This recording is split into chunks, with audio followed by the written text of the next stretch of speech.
میں درخواست گزار ہوں جناب ڈاکٹر طاہر حمید تنولی صاحب سے کہ وہ ہمیں حضرت سیدنا عبد المطلب کے اخلاق و کردار اور آپ میں جو صفات حسنہ تھیں ان کے بارے میں ذرا زیادہ آگاہی فرمائیں. جیسے ابھی فرما رہے تھے پروفیسر صاحب کہ حربی فنون میں ہر عربی ظاہر حصہ لیتا تھا، اور ایک بچہ اگر وہ اتنا نشانہ باز ہے اور مہارت اس نے حاصل کی ہوئی ہے تو یہ امرائے عرب اور قبائل عرب میں تو اس کی اہمیت تھی ہی.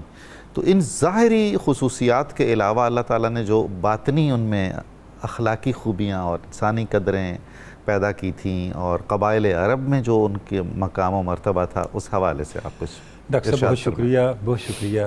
حضور اکرم صلی اللہ علیہ وسلم کے اجداد میں سے ایک بہت بڑی ہستی ہیں جن کا ہم ذکر کر رہے ہیں، حضرت عبد المطلب.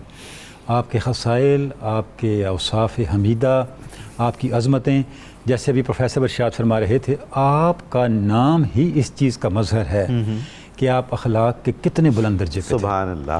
کہ جب آپ کے چچا جان نے کہا یہ میرا غلام ہے، آپ نے اس پہ احتجاج نہیں کیا. واہ واہ، سبحان اللہ. دوسری بات، زندگی بھر یہ کبھی نہیں کہا کہ میرا یہ نام نہیں ہے. کیا بات ہے، کتنی بڑی بات ہے. سبحان اللہ. یعنی آپ تصور کریں، یہ جو نام ہے آپ کا، یہ بتاتا ہے کہ حضرت عبد المطلب اخلاقیات کے لحاظ سے کس بلند درجے پہ تھے. بہت اہم نقطہ آپ نے ارشاد یہی فرمایا. سبب ہے کہ جب ہم حضرت عبد المطلب کی شخصیت کو دیکھتے ہیں ڈاکٹر صاحب، تو اللہ رب العزت نے آپ کے اوصاف حمیدہ میں سے بہت سی ایسی چیزیں ہیں جن کو کنٹینیوٹی عطا کی.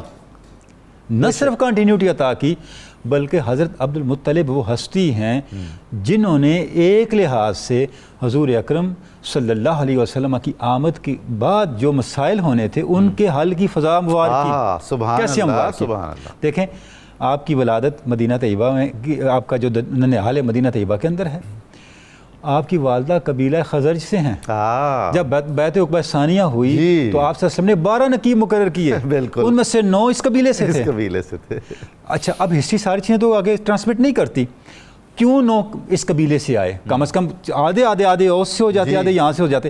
اس کا مطلب ہے اس قبیلے کی کوئی خاص اٹیچمنٹ تھی آپ سسٹم کے ساتھ، اور وہ جو رشتہ تھا جو حضرت عبد المطلب کے ذریعے رکھی ہوئی بنیادیں تھیں، یہ وہ بنیادیں تھیں جو آگے دارالہجرت کے لیے فضا ہموار کر رہی تھیں. اچھا، یہ ڈاکٹر صاحب یہ بہت زیادہ عربوں کو رشتہ داریوں کا پاس اور احترام کرنے کی روش ان میں رہی ہمیشہ. ڈاکٹر صاحب دیکھیں، یہ بلکہ تو منٹگبری مارٹ نے لکھا ہے کہ ابو بکر صدیق کامیاب ہی اس لیے، ان کے اندر ایک فیچر تھا جو کسی میں نہیں تھا، محمدی پولیٹیشین پروفٹ میں، کہ وہ علم الانصاب کے ماہر تھے.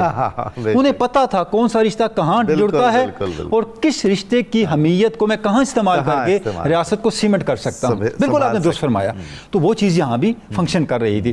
اور آپ سسٹم کے جو ازواج مطہرات ہیں امہات المومنین کے اندر بھی ایک حکمت ہے کہ وہ سارے قبیلے، وہ دشمنیاں ختم ہو گئی جہاں آپ سسٹم کا تعلق قائم ہوا. تو یہ بہت بڑا پہلو ہے.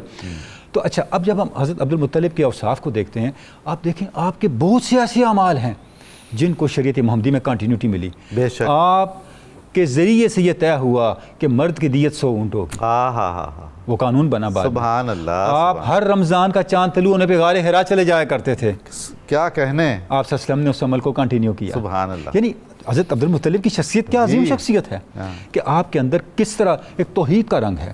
اچھا، آپ کے اوصاف کہ جو قائل وہ معاشرہ اس حد تک تھا، جب وہاں پہ کوئی تکلیف آتی، کوئی مصیبت آتی، قحط آتا، لوگ حضرت عبد المطلب کو آگے کرتے. سبحان اللہ. دیکھیں، ہمیں ملتا ہے، تاریخ نے بیان کیا، وَكَانَتْ قُرَيْشُ إِذَا أَصَابَهَا قَحْطٌ يُسْتَسْقَوْنَ بِهِ فَيُسْقِيهِمُ اللَّهُ تَعَالَى غَيْثًا عَظِيمًا. سبحان اللہ. جب قحط ہوتا تو لوگ ان کے ذریعے بارش کی دعائیں کرتے. کیوں دعائیں کرتے؟